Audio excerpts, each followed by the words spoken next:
guys, welcome to today's video, and I'm going to be showing you how to shorten a zipper.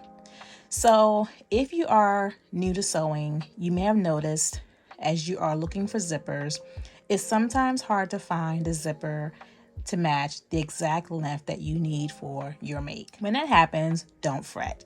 What you can do is purchase a zipper that is longer than what you need and shorten it. And here's how you do that. So I could not find a 16-inch zipper to work on my most recent make.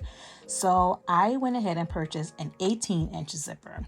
Now, first notice that whenever you are looking at your measurement for your zipper, it's never from the tape end to tape end.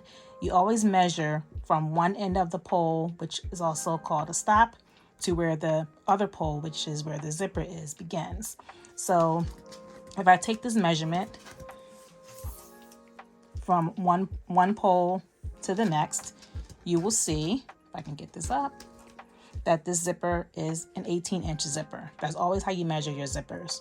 I want to make this a 16-inch zipper. So I am going to move my tape measure to the zipper pole to about 16 inches to where it stops. And I'm going to mark the other end because this is where I want my zipper pull to stop. Once I've done that, I'm now going to mark where the zipper stop will end, and that's going to be right there where this gold tab is. I'm going to go ahead and mark there.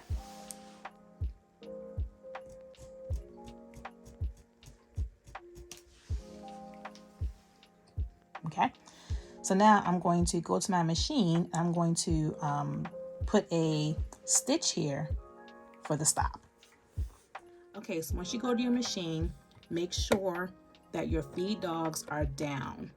You do not want your feed dogs to be up. If your feed dogs are up, you're going to be sewing a stitch line all the way down your zipper tape, and you do not want that. You're going to sew in one place, and I will show you how that's done in just a moment. But make sure that your feed dogs are down and not up. Next on your machine, make sure that you have your machine setting on a zigzag stitch with a wide stitch width, okay?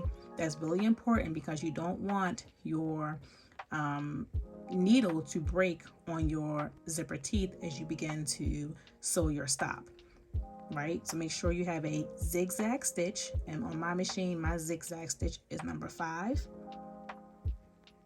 and I set my width to a 4.5, and I'm going to test that to make sure it's exactly where it needs to be.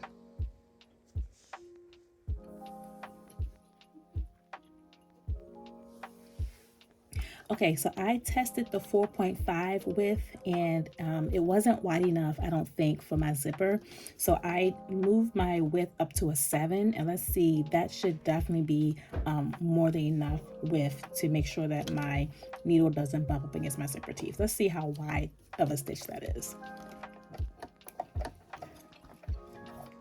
Okay, so here are my test stitches. The one labeled 4.5 is where I started, and I actually ended with the 7.0. So I needed to adjust my stitch width to a 7.0. So just make sure that you test out your stitch width before you begin sewing on your actual zipper with a piece of paper, a piece of scrap fabric. This is just a piece of cardboard. But anything just to test the width before you begin to sew onto your actual zipper tape. So I did have to increase my width to about 7.0. Okay, so my needle position right now is on the right side of my zipper teeth, and I'm going to try to get that needle as close to the zipper teeth as possible without actually being on the zipper teeth. And I'm going to begin sewing right on my 16-inch mark, okay? So my feed dogs are down, so that way my zipper does not feed, right? It doesn't continue to sew down the length of the zipper. I just want to go back and forth, hence I have the zigzag stitch. The feed dogs are down to enable the machine to only go from left to right. So using my hand needle, I'm going to go down, I'm going to come up, and I'm going to go down again, and that looks to be a perfect stop. So I'm going to do this a couple of times, right? And I probably could actually use my foot pedal, but I don't want to risk my zipper shifting and my needle breaking. So you just want to go down as many times as you feel like you need to make sure that you are creating a nice and securely tight zipper stop. So I think I have probably gone down about 7 times now. I think that's probably a good place. So I'm going to go down maybe one more time. Okay, so back to my table. I want to show you up close what that looks like. I probably actually could have started a little closer to the left of this the zipper teeth a little bit, but it's still okay. It's not on the zipper teeth. My needle didn't break, so I'm okay with that. But yeah, this will now be the new stop. So what will now happen is this excess here can either be cut away, or it would just be on the inside of whatever you're using your zipper for.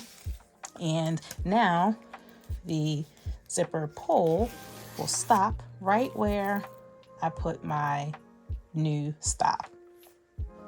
And I did use coordinating thread, because sometimes, as you notice with zippers, you can see the zipper stop, the hardware. Sometimes if you're making like a purse or a wallet or something, you can sometimes see that stop there, that metal hardware. So just in case you can still see it, I wanted to make sure they're coordinated with the actual zipper tape itself. Okay, and this is a washable marker, so this will come off eventually. But that is the back of it. I went ahead and cut all of the loose threads, and now I have shortened my zipper.